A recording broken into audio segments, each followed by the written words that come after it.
pour ce que l'Esprit veut nous diriger, pour le sujet dans lequel l'Esprit veut nous diriger ce matin, je dirais, je vous inviterai à tourner dans Philippiens, chapitre 1.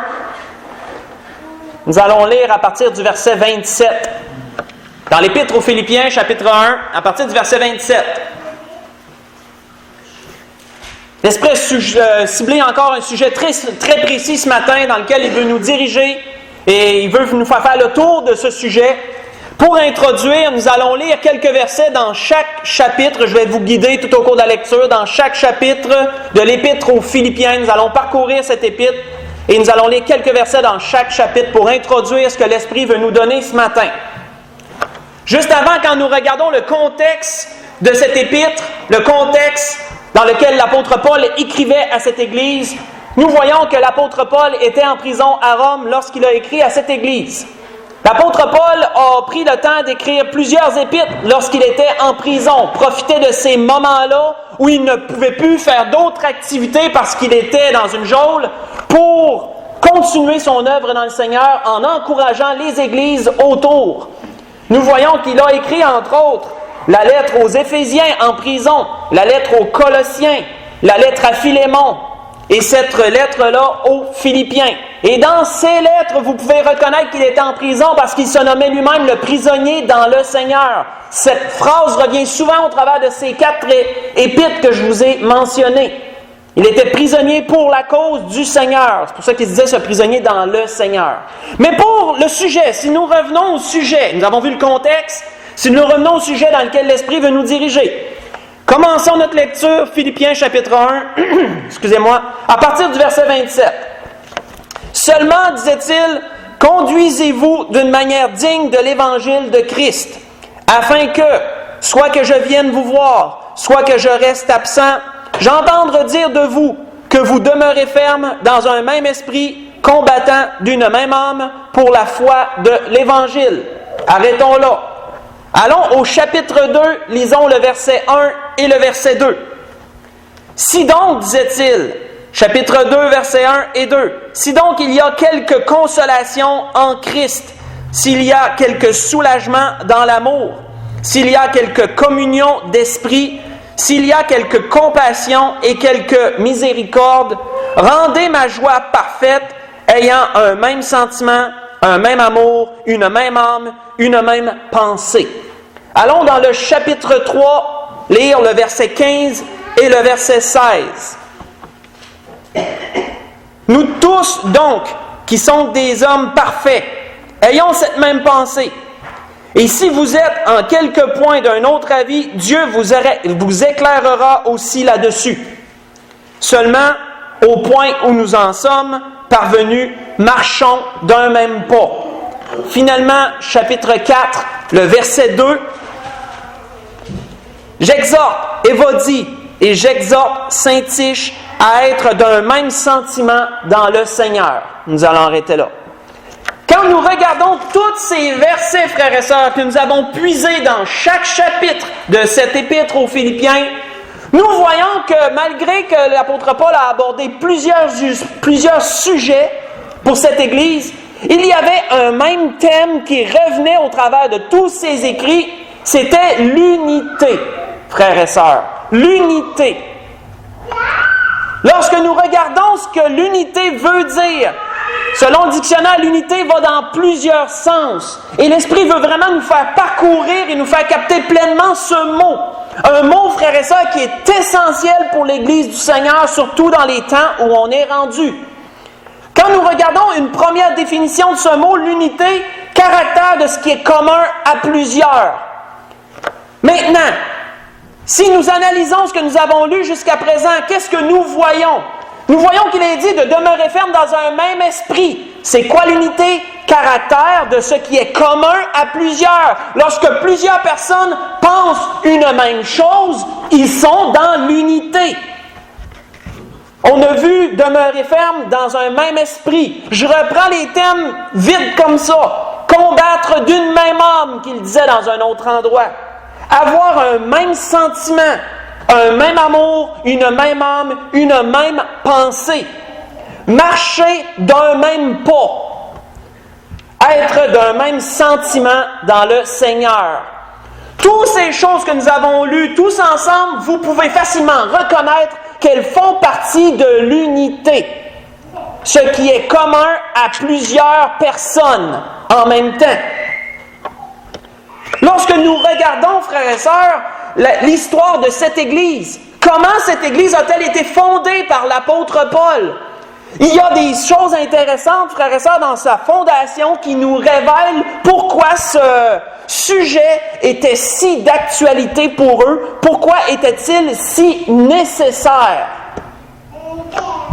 Juste vous lire quelques versets de ce que l'apôtre Paul a soulevé, ce que Luc plutôt a soulevé dans le voyage missionnaire de l'apôtre Paul, parce que vous savez que le livre des Actes, dans lequel je vais aller puiser ma lecture, a été écrit par Luc, le médecin bien-aimé, comme l'apôtre Paul l'appelait.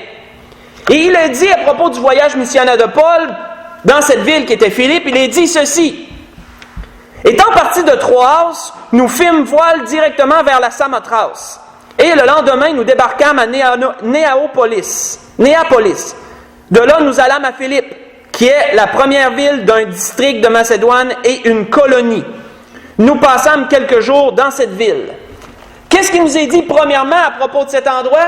Cette ville était une colonie. C'est quoi une colonie? Elle était une colonie romaine. C'était une ville de soldats, autrement dit. C'était une ville où la plupart du gros de l'armée romaine était. C'était une colonie. Quand on regarde la population de cette ville, elle était composée en majeure partie de soldats romains. On peut s'imaginer qu'il devait régner dans cette ville une ambiance toute particulière, vu le type de personnes qui l'habitaient, en majorité. Il nous est dit aussi ceci, le jour du sabbat, nous nous rendîmes hors de la porte vers une rivière où nous pensions que se trouvait un lieu de prière. Pourquoi? Dans cette ville, il n'y avait pas de synagogue. Dans la plupart des villes que l'apôtre Paul allait, il y avait toujours des Juifs qui avaient fondé une synagogue. Et vous savez, une synagogue, c'est un peu à l'image de l'Église. C'est un endroit où les gens qui croyaient en la loi se réunissaient. Ils écoutaient la lecture de la loi. Il y avait toujours quelqu'un qui était choisi parmi l'Assemblée pour lire une portion d'un rouleau du livre de la loi ou sinon des prophètes. Souvenez-vous, dans Nazareth, notre Seigneur a lu, il a été présenté le rouleau d'Ésaïe, il a lu une portion de ce rouleau. Pour vous donner un bref exemple, là. Mais dans la ville de Philippe, il n'y avait même pas de synagogue. Donc, ça peut nous démontrer quel genre d'hérésie, quel genre de, comment je pourrais dire, qu'il n'y avait pas vraiment de croyance propre, sauf celle des Romains, dans cette ville. L'apôtre Paul a dû aller hors de la porte à une rivière où il pensait qu'il y avait un lieu de prière, où quelques personnes se réunissaient pour prier ce qu'ils croyaient eux. Et l'apôtre Paul a commencé son œuvre, son travail missionnaire dans cette place. Il a converti une femme et ensuite il a été mis en prison. Plus tard, le geôlier, si vous vous souvenez, dans les Actes chapitre 16, c'est dans là que j'ai tiré ma lecture, le geôlier dans la prison a été converti après qu'il y a un tremblement de terre, les chaînes ont toutes brisé, tout le monde est resté en dedans, le geôlier voulait s'enlever la vie, vous connaissez toute l'histoire. Ça s'est tout passé dans la ville de Philippe, tout ça. Donc, que voyons-nous? L'apôtre Paul, en prison, leur adressait un sujet très précis, celui de l'unité. Ça transpirait au travers de ses écrits. Quand on regarde comment cette ville a été fondée, elle était située dans une colonie romaine. Genre d'ambiance toute spécifique à ça. Certainement, c'est des hommes endurcis, les soldats. Certainement qu'il devait régner toute une ambiance dans cette ville-là. Une ambiance sûrement très stricte. On voit qu'il n'y avait même pas de synagogue pour se réunir. Les gens se réunissaient en dehors de la ville, dans cette ville. Ceux qui voulaient prier. Qu'est-ce qu'on voit aussi? Parce que notre Seigneur, lorsqu'il a accordé à Jean une excellente révélation dans l'Apocalypse, a pris des églises qui étaient répandues dans à peu près tout le territoire. Il a ciblé certaines églises pour un message précis qui allait définir à peu près toutes les églises au travers des époques. Nous connaissons ces écrits dans les Apocalypses chapitre 2, chapitre 3, qu'il y a 7 églises qui ont été ciblées parmi toutes les églises qu'il y avait à cette époque. Mais l'église de Philippe aussi a été ciblée, frères et sœurs, par le Seigneur Jésus dans ce qu'il voulait donner comme révélation à Jean. Et quand nous regardons ce que le Seigneur a dit à propos de cette église, il a dit aussi Je connais tes œuvres, et voici parce que tu as peu de puissance, disait le Seigneur. Dans l'Apocalypse, chapitre 3, ce que je voulais à partir du verset 8. Je connais tes œuvres parce que tu as peu de puissance. Est-ce que c'était une méga-église, 2-3 000 membres, qui avait une grande influence sur la ville? Absolument pas. C'était une petite église avec peu de puissance, selon les hommes, bien sûr. Peu de puissance selon les hommes. Que tu as gardé ma parole et que tu n'as pas renié mon nom. Quel genre d'ambiance devait-il régner là, frères et sœurs, pour que le Seigneur dise ça, tu as gardé ma parole? Ça devait être pas évident de pratiquer la parole de Dieu. Ça devait pas être évident d'évangéliser dans cette ville-là. Souvenez-nous, c'est une colonie romaine, là. C'est pas n'importe quelle place, là. J'ai mis devant toi une porte ouverte que personne ne peut fermer, etc. Il lui dit par la suite, parce que tu as gardé ma parole au verset 10, la parole de la persévérance en moi, je te garderai aussi à l'heure de la tentation. Une phrase, une recommandation, un encouragement tout spécial soulevé par le Seigneur lui-même pour définir quoi? Cette Église a été fondée dans un endroit difficile. Il était difficile de pratiquer la parole de Dieu. C'était une petite Église. Et donc, frères et sœurs, quand nous regardons toutes ces choses ensemble, nous pouvons comprendre que le sujet d'unité était d'actualité pour eux. Parce que si tu veux survivre dans un endroit hostile, ça te prend l'unité. Ça prenait l'unité à cette Église, marcher d'un même pas, ayer un même sentiment, une même pensée, etc., etc., pour être capable de survivre en tant qu'Église, être capable de continuer à accomplir l'œuvre auquel le Seigneur les avait appelés. L'unité, frères et sœurs. Ce qui est, de nos jours, nécessaire à nos églises, ce qui se perd de plus en plus dans nos églises, est ce qui nous est nécessaire pour survivre jusqu'à ce que le Seigneur revienne. Qu'est-ce que c'est, premièrement, l'unité? Caractère de ce qui est commun à plusieurs. On est tous ici réunis ce matin pour une même chose, pour adorer le Seigneur. Dans ce sens, nous sommes dans l'unité. Peu importe nos opinions divergentes, peut-être sur certains sujets, on est tous pour la même raison, d'un même cœur, d'un même âme, d'une même pensée, pour un même but, adorer le Seigneur. On est dans l'unité. Continuons. Ça prend plus que ça. L'unité, frères et sœurs, ça va beaucoup plus loin que ça. Pour la deuxième portion de ce que l'Esprit veut nous donner, tournons dans 1 Samuel, chapitre 11. Et nous verrons autre chose sur l'unité à cet endroit, puisé d'un exemple de l'Ancien Testament. Dans 1 Samuel, chapitre 11.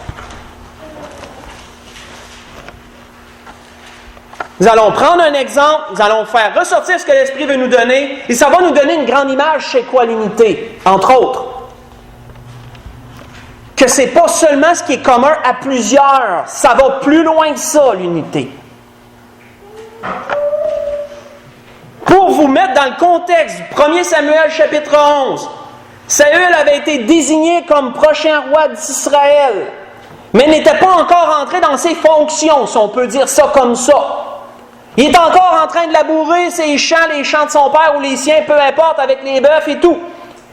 Israël, à ce moment-là, souvenez-vous, il y a eu l'époque des juges, une époque très difficile pour le peuple, où il y a eu des juges qui s'élevaient, tant que le juge était là, ça allait bien, quand il mourait, le peuple retournait le peuple s'éloignait du Seigneur, là, il criait à Dieu, Dieu suscitait un autre juge, etc., etc. On sort de l'époque des juges. Samuel a été le dernier juge d'Israël avant que le temps des rois commence.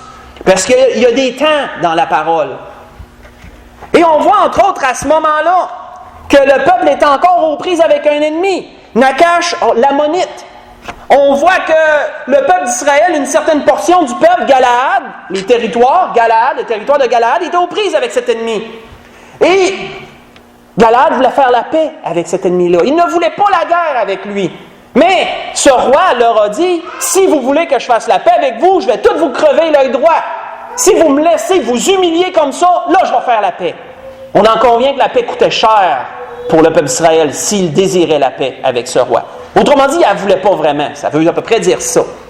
On voit qu'il nous a dit au verset 5, maintenant qu'on a le contexte, là, il nous a dit au verset 5, au verset 4 plutôt, les messagers arrivèrent à Gibéa de Saül et dire ces choses aux oreilles du peuple. Et tout le peuple éleva la voix et pleura. Quand ils ont entendu cette nouvelle-là, il va tout falloir se faire crever l'œil droit si on veut éviter la guerre. Le peuple était en larmes, ça ne marchait plus, là. Et voici, Saül revenait des champs, derrière ses bœufs. Et il dit, qu'a donc le peuple pour pleurer? On lui raconta ce qu'avaient dit ceux de Jabès. Dès que Saül eut entendu ces choses, il fut saisi par l'Esprit de Dieu et sa colère s'enflamma fortement. Il prit, et là, écoutons bien l'action absolument extrême que Saül a faite. Il prit une paire de bœufs, certainement les bœufs qu'il avait pris pour labourer pendant la journée. Il les coupa en morceaux, il les envoya par les messagers dans tous les territoires d'Israël, et en disant, quiconque ne marchera pas à la suite de Saül et de Samuel aura ses bœufs traités de la même manière. On peut dire, frères et sœurs, que ça, c'est une action absolument extrême. Prendre ces 2 bœufs, les couper en 12 morceaux, 6 morceaux chaque bœuf, envoyer ça par les messagers aux 12 tribus d'Israël, puis leur dire, si vous vous réunissez pas ensemble, vous allez avoir tous vos bœufs traités comme ça. Qu'est-ce qu'il nous est dit par la suite? Il nous est dit, la terreur de l'Éternel s'empara du peuple, qui se mit en marche comme un seul homme, frères et sœurs. Comme un seul homme. C'est quoi l'unité? Selon le dictionnaire, caractère de ce qui est uni en un seul. Ça, c'est l'unité.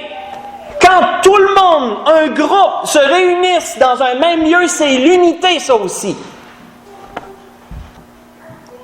L'Église de Philippe avait besoin d'unité. Nous avons, à notre époque, besoin d'unité. Mais que voyons-nous, frères et sœurs? Nous voyons que tranquillement, les églises du Seigneur s'effritent. Tranquillement. Il y a du relâchement. L'unité est devenue tellement difficile à avoir. Eux aussi, à l'époque des juges, quand ça terminait l'époque des juges, il n'y avait plus beaucoup d'unité, frères et sœurs, à ce temps-là. Qu'est-ce qu'il nous est dit quand on... Écoutez bien ce verset, quand on lit le dernier verset qui nous définit un peu l'époque des juges, il nous est dit ceci, en ce temps-là, il n'y avait point de roi en Israël, c'est l'époque des juges, chacun faisait ce qui lui semblait bon. Vous voyez ça dans Juges chapitre 21, verset 25, le dernier verset qui clôt le livre des juges. Il n'y avait pas d'unité dans le temps des juges, chaque tribu était dispersée, chacun faisait sa petite affaire. Pourquoi, frères et sœurs, pourquoi le roi Saül a dû faire une action extrême comme ça? C'est pour réveiller les gens et dire, « Hey, votre frère, là, la tribu de Galaad est dans la misère. Réveillez-vous, unissez-vous, puis combattez pour cette tribu-là. Soyez comme un seul homme. » Et c'est ce qu'ils ont fait. La terreur de l'Éternel s'est emparée d'eux. Après que Saül a fait cette action extrême-là, de couper des bœufs et d'envoyer des morceaux, ça les a tous réveillés. Puis ils se sont unis comme un seul homme. Qu'est-ce que ça va nous prendre pour que nous aussi, on s'unisse comme un seul homme? Je ne sais pas. Mais je peux vous dire que le désir du Seigneur, dans les temps où on est rendu, c'est que son Église soit unie comme un seul. Pas seulement qu'ils aient une même chose commun, parce qu'on peut l'avoir chez nous, ça. Chez nous, on peut penser au Seigneur, chacun notre bord. On est unis dans ce sens-là. On a besoin d'être réunis en un même lieu aussi. C'est l'unité, ça aussi. Réunis comme un seul homme. Ça, c'est l'unité. L'Église de Philippe avait besoin de comprendre l'unité. Nous avons besoin de comprendre l'unité. Quand nous regardons un exemple de ce que l'unité peut produire, un exemple que vous connaissez bien, mais quand on comprend le contexte, c'est encore tellement grand quand on comprend ça. Quand l'apôtre Pierre a été en prison, vous vous souvenez tous à peu près où c'est que c'est ça? Qu'est-ce qu'il nous est dit à propos de cela? Juste vous lire 1 ou 2 versets pour aller capter. Qu'est-ce qu'il nous est dit à propos de ce temps-là, quand l'apôtre Pierre a été arrêté par Hérode et qui a été envoyé en prison pour le témoignage du Seigneur? Jacques avait été mis à mort, lui, devant tout le monde. Il nous est dit que Pierre, donc, était gardé dans la prison et l'Église ne cessait d'adresser pour lui des prières à Dieu. Ils étaient dans l'unité, dans quel sens? Ils avaient tous quelque chose en commun. Ils pensaient tous à la même personne, à Pierre. Ils faisaient tous la même action. Ils priaient pour Pierre. Premier concept de l'unité. C'est beau. Mais le faisaient-ils chacun chez eux? Qu'est-ce qui nous est dit plus loin? Lorsque Pierre a été délivré de la prison par l'ange, qui pensait que c'était un rêve, puis qu'à un moment donné, il s'est rendu compte que c'était vraiment vrai, toute cette affaire-là, il nous est dit qu'après avoir réfléchi, il se dirigea vers la maison de Marie, mère de Jean, surnommée Marc, où beaucoup de personnes étaient réunies et priaient. Ils avaient, oui, une même pensée, ils étaient communs, une même chose qui était commun à tous, mais en plus, ils étaient dans l'unité parce qu'ils étaient tous dans le même lieu pour le faire. Comprenons, frères et sœurs, la grandeur de la délivrance que le Seigneur a accordée à Pierre. Pourquoi l'a-t-il accordé cette délivrance? Ils étaient dans l'unité, mais dans tout son sens, entre autres. Ça, c'est encore plus grand. C'est voir un autre exemple d'unité. Pour aller lire pendant la semaine, Néhémie, chapitre 8. Parcourez le chapitre 8 de Néhémie. Et vous allez voir que lorsqu'ils ont été convoqués pour lire la loi et être enseignés, la Bible nous dit qu'ils se sont tous réunis comme un seul homme. L'unité. Et qui ont compris de grandes choses au travers de cette lecture. Ils ont même pleuré parce qu'ils ont compris les péchés dans lesquels ils étaient. Vous savez, à un moment donné, on était en arrière ici. Après l'assemblée, il y en a qui restent parfois et on jase ensemble. Et entre autres, avec un frère, on soulevait ce sujet-là. On ne l'a pas dit clairement, mais ça tournait alentour de ce sujet-là. Puis on regardait, on donnait des exemples, comment que la nature, comment Dieu au travers de sa nature nous enseigne sur l'unité. Entre autres sur ce point-là, comment que la nature nous enseigne, comment qu'on peut fonctionner lorsqu'on est réunis comme un seul homme. Puis on donnait comme exemple les poissons. Comment que, si vous avez vu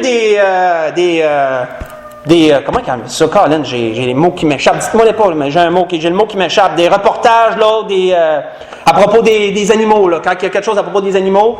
Puis qu'on regardait que la faune marine, entre autres, les petits poissons, comment quand ils sont ensemble, ils se déplacent tous en groupe, puis c'est comme on dirait une anguille géante. Ça se déplace tous ensemble, puis quand ça voit un ennemi, ça vire tout en même temps. Il n'y en a pas un qui reste comme. Il n'y en a pas un qui sort du trou, puis il rentre dans le tas. Non, ça vire tout comme un, ça.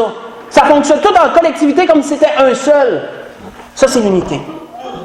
On soulevait le point aussi de comment, mettons, les bernaches, quand vous avez un voilier dans le ciel, puis ça décide de tourner cette affaire-là, tout le monde tourne en même temps, personne ne s'accroche, je ne voyais pas une bernache bouger puis tourner en vrille, non. Tout le monde tourne, ça tourne de même, Hey, pour l'armée, ça prend des années, quasiment des mois, on va dire, de pratique. Puis même là, ils trouvent encore le moyen de s'accrocher. On envoie parfois aux nouvelles des crashs qu'il y a eu, il y a un accident quelconque. Les animaux le font tout naturellement, ça. Dieu nous enseigne l'unité. Comment ça fonctionne quand on est un seul, plusieurs qui sont réunis en un seul. C'est comme ça que l'Église du Seigneur doit fonctionner, frères et sœurs, dans l'unité. Pas seulement avoir quelque chose de commun à plusieurs, on l'a ça. Même chez nous, on l'a ça. Être comme un seul, réunis. Ça, c'est l'unité aussi. Dernier concept de l'unité que l'Esprit veut nous donner, pour vraiment englober le sujet totalement. Tournons dans Jean chapitre 17. Allons voir un des sujets que le Seigneur a soulevé dans sa dernière prière avant de mourir. Dans Jean chapitre 17. Dans sa prière, le Seigneur a soulevé certains sujets. À partir du verset 20. Et le Seigneur a parlé d'unité aussi dans un autre sens dont nous n'avons pas vu jusqu'à présent. Dans sa prière.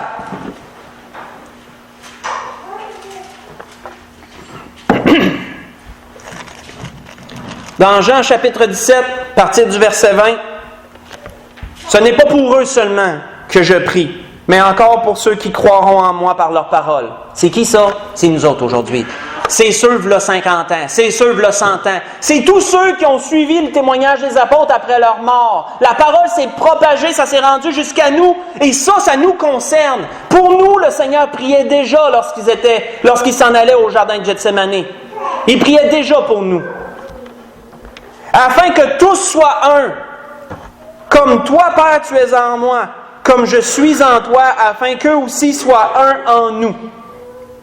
Pour que le monde croie que tu m'as envoyé. Je leur ai donné la gloire que tu m'as donnée, afin qu'ils soient un comme nous sommes un.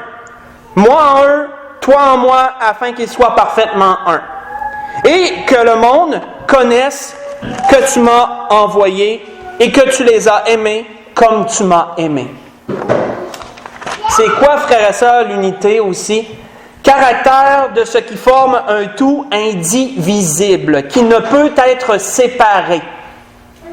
Quand le Seigneur disait « Toi en moi, Père, moi en toi », qu'est-ce que le Seigneur disait? Nous ne sommes pas séparables. Vous ne pouvez pas séparer Dieu et son Fils. Vous ne pouvez pas séparer le Père, le Fils et l'Esprit. Ils sont Dieu. On donne souvent l'exemple de l'œuf pour le définir. Tu as la coquille, tu as l'intérieur, puis tu as le cœur, tu as le centre. Tout ça, c'est un œuf. Quand on parle d'un œuf, on ne parle pas juste d'un jaune ou d'un blanc d'œuf, on parle d'un œuf. Ça, c'est comme Dieu. Quand on pense à Dieu, on pense à la Trinité, mais chacun en des parties différentes. Le Père, le Fils et le Saint-Esprit. C'est une façon bien facile de le définir. Ils ne sont pas séparables, ils sont indivisibles. Quand on est dans l'unité, on est indivisible. Qu'est-ce que le Seigneur disait, frères et sœurs, sur cela? Le Seigneur, dans ses enseignements, a donné une grande profondeur, simplicité, mais profondeur, lorsqu'il s'est fait accuser d'être un agent de Satan. Lorsqu'il s'est fait accuser que c'était par Bézébul, prince des démons, qui chassait le démon. Qu'est-ce que le Seigneur a donné comme exemple pour définir que ça ne tenait pas debout, leur histoire? Le Seigneur a dit ceci. Comme Jésus connaissait leurs pensées, il leur dit « Tout royaume divisé contre lui-même est dévasté. Et toute ville ou maison divisée contre elle-même ne peut subsister. » Matthieu, chapitre 12, verset 25. Si on prend comme exemple les couples, s'ils ne sont pas dans l'unité, autrement dit, s'ils ne sont pas indivisibles, ils ne peuvent subsister. À un moment donné, d'une manière ou d'une autre, ils vont se séparer. S'ils sont dans l'unité, ils sont inséparables, indivisibles. Ils forment un tout. Le Seigneur a donné comme exemple les maisons, il parlait des couples, les villes, etc. L'Église, c'est la même chose. Si l'Église est divisée en elle-même, elle ne peut subsister. Elle n'est pas dans l'unité. Mais si elle est indivisible, l'Église est dans l'unité. Les Philippiens avaient besoin de comprendre ce concept afin d'être capables de subsister en tant qu'Église. Et ils l'ont fait. Ils l'ont fait. Et c'est pour ça que le Seigneur a soulevé ça, frères et sœurs, dans l'Apocalypse chapitre 3. Elle a gardé ma parole, tu n'as pas renié mon nom, même dans les temps difficiles. Ce que je désire, frères et sœurs, c'est que lorsque le Seigneur revienne, c'est qu'il dise ça de l'Église de l'Espérance. C'est mon désir le plus cher. Qu'il dise ça de l'Église de l'Espérance. Tu as gardé ma parole, tu n'as pas renié mon nom. Tu as continué jusqu'à ce que je vienne. Tu es demeuré dans l'unité.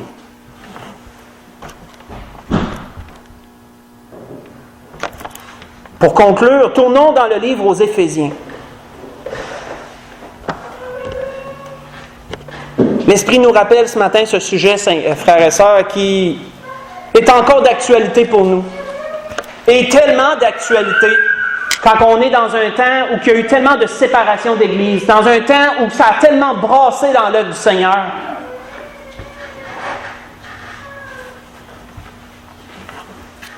On est dans un temps où l'unité est d'actualité et où on doit l'avoir. Oui, dans l'œuvre du Seigneur en général, on est dans l'unité, peu importe la dénomination. Tous ceux qui sont en Jésus-Christ sont dans l'unité dans le premier sens.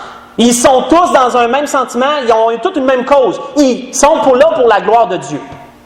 Mais les autres concepts de l'unité réunis en un seul lieu, puis être indivisibles, s'appliquent aux églises locales personnellement. Elles doivent être comme ça aussi dans l'unité. On voit qu'il nous est dit dans l'Éphésiens chapitre 4, à partir du verset 1, comment pouvons-nous garder cette unité? L'apôtre Paul le disait à cette église. Du verset 1 au verset 3, nous lirons pour commencer. « Je vous exhorte donc, moi le prisonnier dans le Seigneur. » On l'a vu tantôt. Pourquoi que l'apôtre Paul disait ça? Cet épître a été écrit en prison. « Moi le prisonnier dans le Seigneur. Je vous exhorte à marcher d'une manière digne de la vocation qui vous a été adressée. » Quand on parle de vocation, frères et sœurs, c'est une œuvre qui définit notre vie. Les pompiers, C'est plus qu'un job, c'est une vocation. Tu peux être appelé n'importe quand, hein? Puis tu peux donner ta vie là-dedans. Les policiers, c'est plus qu'un job, c'est une vocation. Travailler chez IBM, c'est pas une vocation. N'importe qui peut le faire. C'est une job. Maintenant, je donne mon exemple personnel. Il y a des métiers qui sont des vocations. Être médecin, c'est une vocation. N'importe quand, jour, nuit, tu peux... tu as la vie d'une personne entre tes mains, mettons. On voit l'exemple, là. Nous, en tant que chrétiens, avons une vocation. Ça définit notre vie, ça. En toute humilité, je vous exhorte donc, moi le prisonnier dans le Seigneur, à marcher d'une manière digne de la vocation qui vous a été adressée. En toute humilité et douceur, avec patience, vous supportant les uns les autres avec amour, vous efforçant de conserver l'unité de l'esprit par les liens de la paix. Qu'est-ce qui peut garder l'unité? La paix, frères et sœurs. La paix entre nous. La paix que le Seigneur nous a donnée. Personnellement, à chacun qu'on pratique envers nos frères et nos sœurs et envers notre entourage. Conserver l'unité de l'esprit par les liens de la paix. Tournons au verset 11 et parcourons la lecture pour conclure complètement ce que l'Esprit voulait nous donner ce matin. Parce que l'apôtre Paul définissait pas juste qu'est-ce qui pouvait garder l'unité, il définissait le pourquoi que ces choses-là sont. Et il disait à partir du verset 11, « Et il a donné les uns comme apôtres, les autres comme prophètes, les autres comme évangélistes, les autres comme pasteurs et docteurs. » Je le rappelle, tous des ministères qui sont pour l'enseignement. Pourquoi? Pour le perfectionnement des saints, afin de grandir, de croître dans le Seigneur, le perfectionnement. Faire les choses qu'on fait de mieux en mieux, autrement dit. Pour le perfectionnement des saints en vue de l'œuvre de ministère et de l'édification du corps de Christ. Quand on édifie quelque chose, frères et sœurs, on part de la base, on part d'une maison, on part du solage, puis on bâtit ça en montant jusqu'à temps que ça aille arriver au toit. On édifie quelque chose. L'Église du Seigneur, elle est édifiée sur le fondement des apôtres, qui nous a dit à un autre endroit. De la même façon, elle se construit. Et il ne manque plus beaucoup de pierres à cette construction pour qu'elle soit achevée, frères et sœurs. Mais elle n'est pas encore totalement achevée, sinon elle ne serait plus ici. Jusqu'à ce que... Et, comme il est dit au verset 13, en vue de l'édification du corps de Christ, qui est l'Église, jusqu'à ce que nous soyons tous parvenus à l'unité de la foi. Ce que le Seigneur désire, c'est que son Église soit dans l'unité au travers de cette Église locale. Et de la connaissance du Fils de Dieu à l'état d'homme fait, à la mesure de la stature parfaite de Christ. Le but est tellement grand, frères et sœurs, que nous devons laisser de côté nos petites affaires personnelles pour un but dans lequel nous avons été appelés, qui est encore plus grand que tout ce qu'on pourrait avoir personnellement dans nos vies. Le but, le corps de Christ, l'Église. Notre tâche à chacun, être dans l'unité, conserver cette unité de l'esprit par les liens de la paix. La grâce que je nous souhaite, frères et sœurs, c'est que nous puissions appliquer dans cette Église tout ce concept d'unité. Ce qui forme un tout indivisible, ce qui est commun à plusieurs et qui est uni en un seul. La grâce que je nous souhaite, c'est qu'on comprenne ce concept et qu'il soit pleinement appliqué dans l'Église de l'Espérance, que nous puissions demeurer jusqu'à ce que le Seigneur revienne. C'est la grâce que je nous souhaite à tous. On va pouvoir se lever pour un dernier cantique.